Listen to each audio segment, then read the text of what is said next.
Eu não sei vocês, mas eu já fui esquecido uma vez na escola. Eu ia com aquelas vans escolar e voltava pra casa meio-dia. Só que nesse dia eu tava no ginásio da escola e não sabia que horas eram. Então não saí de lá pra procurar a van e acabei ficando na escola. Pra ir pra casa foi bem tranquilo, entre aspas. Um amigo meu chamou seu pai pra nos buscar, deu toda uma confusão lá com o diretor, mas acabou dando tudo certo. Mas tem uma sensação muito estranha de ser esquecido na escola. Uma sensação que só quem já foi esquecido vai reconhecer.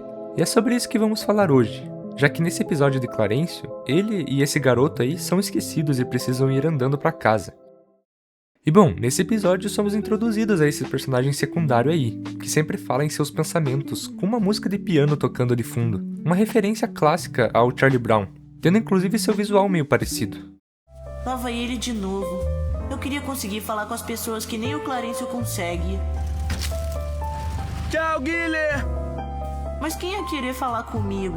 As pessoas devem achar que eu sou um esquisitão. O Clarencio e eles são esquecidos, só que esse menino aí fica desesperado, enquanto o Clarencio tá todo tranquilo falando que terão que ir andando. Isso não chega a ser uma surpresa, até porque o Clarencio encontra felicidade até nessas situações. Mas enfim, eles começam a andar, mas como o Clarencio é uma criança hiperativa, ele se distrai com qualquer coisa, fica tentando pegar objetos aleatórios, em vez de andarem logo pra casa. Enquanto isso tudo tá acontecendo, esse garoto fica falando nos seus pensamentos sobre tentar ajudar. Mas ele é tímido demais, ele não consegue falar pois tem medo de parecer burro, tem medo de expressar a sua opinião, então prefere ficar remoendo. Mão esquerda, estamos quase lá, árvore. Mão direita, mão esquerda. Mão direita, mão Por que esquerda. estamos subindo? Ele mora lá em cima. Eu devia perguntar? Mão direita, olha! Uau! A natureza pinta muito bem. E aqui eu acho que muita gente se identifica, pois de fato muitos preferem remoer os pensamentos do que expor eles. Às vezes pensamos que a nossa opinião pode magoar alguém, e talvez ela vai, mas se isso tá te afetando, não adianta ficar remoendo. É isso que esse garoto passa o episódio inteiro. Enquanto o Clarencio leva ele pra diversos lugares, ele fica ali pensando no que devia falar pro Clarencio. Inclusive, em paralelo, ele fica citando uma tal garota ruiva que ele gosta, que é essa personagem secundária aí que também não fala nada. Esse garoto quer falar com ela, mas se ele não consegue nem falar com o Clarencio, imagina com ela então. Bom, em certo ponto, de tanto aguentar as ideias idiotas do Clarencio, ele sugere que pegue um ônibus pra casa. Inclusive ele cita que eles vão ter que andar 7 km de ônibus e descer em um ponto. Nosso ônibus é da linha verde. Pegamos aqui, passamos uns 7 quilômetros e saltamos aqui. Só isso. É só isso mesmo? Mas quando que ele vem pra cá? Quanto tempo ele leva? E se a gente tiver que esperar pra sempre?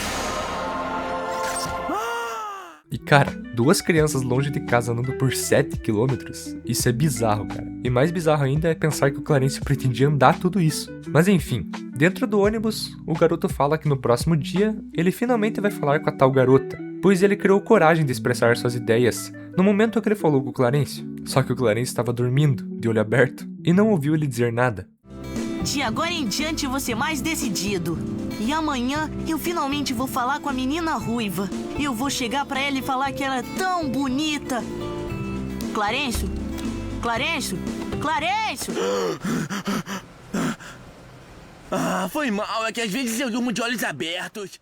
Enfim, em paralelo a toda essa situação de ser esquecido na escola, temos uma evolução pessoal apresentada nesse personagem secundário. E cara, eu adoro como o Clarencio consegue representar fielmente alguns sentimentos, como é o caso dessa repressão pessoal que o garoto enfrenta. É muito comum isso acontecer, pessoas guardarem seus sentimentos por medo, e isso sendo representado num desenho infantil é sensacional. Mas bom, eles chegaram em casa com segurança, inclusive o Clarencio chega falando que o Xadão esqueceu ele, mas ele logo se distrai.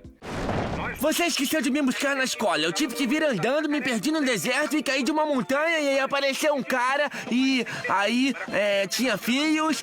É só me ligar na próxima vez. Beleza, boa ideia.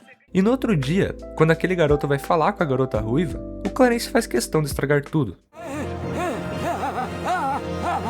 Oi, Harvey, você já falou com a garota que você gosta, aquela que é ruiva? Ei, peraí, você é ruiva? Que coisa esquisita. Você já ouviu falar de ônibus? Vão pra todos os lugares. E cara, que empata foda isso. O moleque só queria se expressar pra garota e o Clarencio espantou ela. No fim, nosso personagem secundário não conseguiu o que queria e ainda teve seu possível relacionamento arruinado pelo Clarencio. Mas é aqui onde eu quero voltar por um segundo, lá no começo disso tudo, aquela sensação de ser esquecido. Quando eu fiquei esquecido na escola aquele dia, a primeira sensação foi um estranhamento. Eu era criança, mas não cheguei a ficar com medo. É aquela coisa esquisita de olhar ao redor e perceber que o movimento parou, que todas as pessoas que tinham ali foram embora, e só ficou você. E tem algo nessa sensação que é muito estranho na infância, porque quando você é criança, o mundo ao redor de você parece muito maior do que realmente é. As decisões são tomadas por outras pessoas, os horários são definidos por outras pessoas e você existe dentro de uma estrutura que não controla. E o começo desse episódio me lembra muito essa sensação, pois todo mundo tá indo embora menos você, e aos poucos sobra poucas pessoas ao seu redor. O Clarence e esse garoto passam por isso juntos, mas de formas completamente diferentes. O Clarence encontrou a aventura. Para ele, ser esquecido virou uma tarde diferente, cheia de coisas para explorar, objetos aleatórios para pegar, se distraindo em cada esquina. Ele chegou em casa provavelmente sem entender completamente o que tinha acontecido e já estava pensando em outra coisa. O outro garoto carregou aquilo e de alguma forma transformou a experiência em algo, numa decisão de finalmente se expressar, de finalmente falar o que ficava preso dentro da sua cabeça. O episódio não te diz qual das duas formas é a certa, e acho que é porque não tem uma forma certa. Tem gente que processa as coisas como Clarencio, seguindo em frente, encontrando leveza em qualquer situação, não deixando o peso se instalar na cabeça. E tem gente que processa como aquele garoto, ficando dentro da própria cabeça, se remoendo, sentindo cada detalhe de formas que às vezes são paralisantes, mas que eventualmente levam a algum lugar. O importante é que os dois chegaram em casa. E talvez seja isso que esse episódio de Clarencio fica dizendo nas entrelinhas, que ser esquecido não é o fim, ficar para trás não é o fim, que ficar preso da sua própria cabeça, com medo de se expressar, com medo de parecer idiota, com medo do que as pessoas vão achar, também não é o fim, mas que você precisa encontrar um equilíbrio. Você anda, às vezes 7 km a pé, às vezes de ônibus, às vezes com alguém do seu lado que não tá nem aí para onde vocês estão indo, mas que de alguma forma faz o caminho ser menos solitário, assim como Clarencio foi. E no outro dia você tenta de novo. E cara, foi isso que eu consegui extrair desse episódio. É um aprofundamento bem maior que eu fiz nesse episódio para uma situação bem simples, um episódio bem simples. Mas eu amo a sensação desse episódio. Por mais que tenha esse alívio cômico, eu amo. Mas enfim, muito obrigado para você que assistiu até aqui e tchau.